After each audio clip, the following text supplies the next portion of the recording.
own mask and before you assist others. And someday, actually, parenthetically, I hope that when the airline industry is in a little bit better shape, they can redraw this poor little guy with his bent feet and his little crooked face that's been on this that thing for the last 40 years or so. Finally, I'll offer one other third-grade clip art example, which is that I would encourage us all to be very thoughtful and considerate and respectful to the three entities of our educational system, our legislature, and our law enforcement, because they've got very tall tasks ahead of them when it comes to policing all of this. In schools, for example, it's common practice in high school that papers that are written by students can be submitted. They must be turned in electronically, and they're submitted to a nationwide, here's that one word I'm forgetting, plagiarism, thank you, plagiarism detection service. And there are tools like that I think are fairly important, because it could be very easy. I could have, in my Brave New World, I could have brought you any number of 10-page papers written on Aldous Huxley's Brave New World. It's just very simple. You just go out there and you get them or you buy them. And I think that our law enforcement in the laws that we pass in our society, even the simple stuff, doing text messaging on your telephone, on your mobile phone, doing that in the car has been proven to be more distracting and more dangerous than being drunk behind the wheel. There was a train wreck in California last year, the commuter rail train that they believe was tied to the conductor sitting there texting somebody. Now, switching gears from Huxley's Brave New World to Orwell's 1984, there gets to be an element of Big Brother that can come into that, and I think there's a lot of concern about privacy and how do we police all of that. But I think that we need to kind of stretch ourselves a little bit and be willing to allow these entities to operate and to operate across country lines in order to ensure that the internet can be policed as best that it can. So I think I will wrap it up at that point and leave a little bit of time for questions here. If we have any, I'd be happy to entertain any questions. Yes, sir.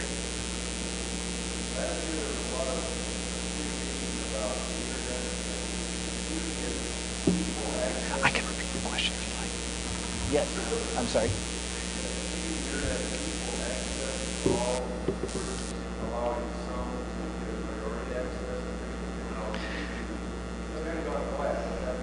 Yes, the question is, and I believe the phrase is net neutrality. It might be the phrase that you were looking for, and the idea being that what developments are in place to make sure that the internet is still an open exchange of information. And my exposure, my knowledge to that is primarily in the areas of how the internet providers work. Namely, here in Denver, Comcast is a giant provider of internet services. Quest is another giant one.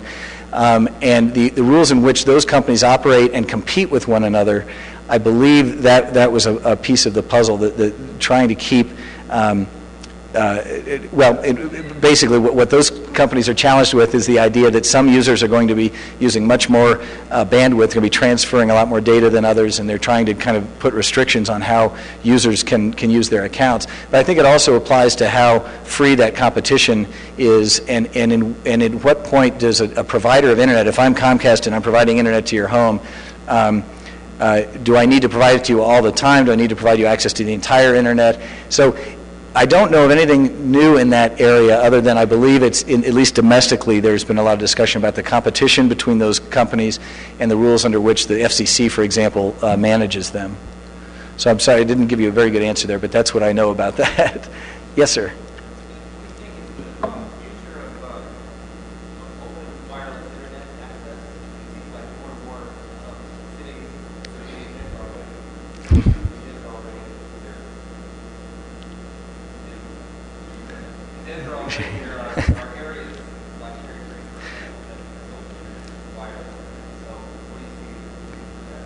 Thank you. Yeah, the question there is, what do I see as the future of open wireless internet access? And an example being Cherry Creek North has a, if you've ever been in Cherry Creek North with a laptop or a phone, you can see that there's a network out there that lets you join the internet. I think the future is very bright for that in terms of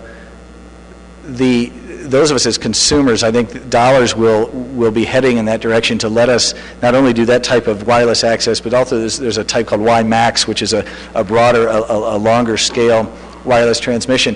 From a technical point of view, what I always worry about is the security, because those networks that do not require a password, such as the one my laptop is connected to right now, can become a magnet for people who want to cause trouble, meaning there's software you can get, and if you want to, especially you don't have anything else to do, you can go to Cherry Creek North and sit there and try to run kind of a sniffing utility to find other computers that are out there. So as consumers, what I've told my clients is go ahead and use those networks, but be fairly careful. If you're having to do something sensitive, like make a bank transfer or do some kind of banking, that's probably not a great place to do it. I have one client who was traveling in Brazil and did that in a coffee shop, which isn't exactly your question, but it was a public network kind of a thing, and there were some bad results in terms of some credit card charges and things. So I think I love the idea, but I think it definitely has some technical hurdles in terms of its security. Yes, sir.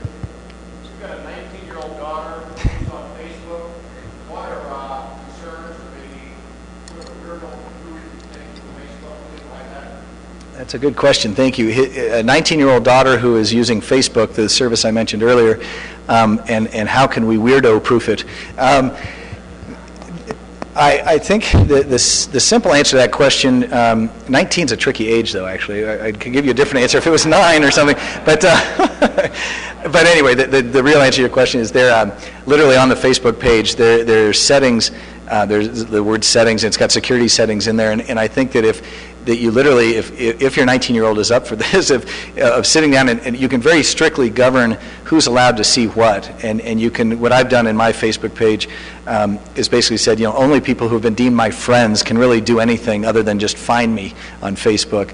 But posting pictures to one another's wall and so forth are the kinds of things you can govern there. And they do a decent, I would call it a pretty decent job of putting those security measures right up front. But it does take some time to walk through and say, well, what does this mean? There's something called poking, that you can poke somebody, and that's, I hope, just a matter of popping a quick message to them. And so you decide, who can poke me is something, and that's on the surface you're like, well, no, I don't want anybody to do that. But you need to kind of understand their terminology in order to understand that. So I hope that's somewhat helpful. Yes? You just talked about Facebook. This question is perhaps slightly related. One of the other things you mentioned was concerned about kids and others getting into places that perhaps they should not on the internet, and we're always seeing parents being exhorted, what's your children watching on computer? In China, apparently they can censor what people are seeing or getting on the internet. How could we apply that sort of thing here? Thank you. That's a good question. Kind of two different pieces to it. What goes on in China is an interesting, I guess, a macro example of what might go on in a household.